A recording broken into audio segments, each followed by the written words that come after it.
আমি তো হিন্দু। এই দেশের মানুষ হিন্দুদের কোনোদিন, বিশেষ করে যারা আলেম ওলেমা, ইভেন জামাতে ইসলাম, হিন্দুদের গায়ে কোনোদিন হাত দেয় নাই। হেফাজতে ইসলাম হিন্দুদের কোনো বিরুদ্ধে জড়ায় নাই।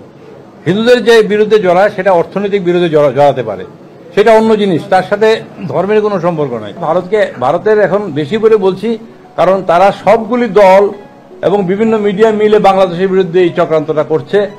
তাদের খুব ভালো লাগে না আওয়ামী লীগের পতনটা, সেই জন্য এই কাজটা করছে। কিন্তু আলটিমেটলি ক্ষতি হচ্ছে এই দেশের সংখ্যালঘু সম্প্রদায়ের। আসলে কিন্তু এটা আমাদেরকে ব্যবহারই করা হচ্ছে। এবং এই যে আপনারা হয়তো বলবেন, আমিই বলি কথাটা, যে হিন্দু যখন আওয়ামী লীগ আসে, কেউ কেউ চাকরিতে প্রমোশন পায়, বড় বড় পদে বসে। আমরা মনে করি, আমি তো হিন্দু, আমি মনে করি এইটা হিন্দুদের তারা বিপদে বসায়, মনে করে এর চেয়ে আপন আর কেউ নাই, এই লোকগুলি আমাদের কথা শুনবে এবং আমরা যা বলি তাই করবে। অনেক মুসলমান এটা করবে না, সেই জন্য হিন্দুদের কিছু প্রমোশন হয়, কিন্তু গ্রামে গঞ্জে অত্যাচারে একদম শেষ করে দেয়।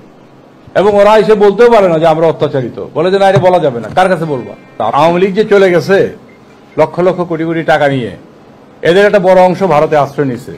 এবং যে নেত্রী বলতেন হিন্দুদের, শুনেন, যে নেত্রী বলতেন যে হিন্দুদের এক পা হচ্ছে বাংলাদেশে, আরেক পা হচ্ছে ভারতে, এবার দুই পা নিয়ে উনি ভারতে আশ্রয় নিয়েছেন।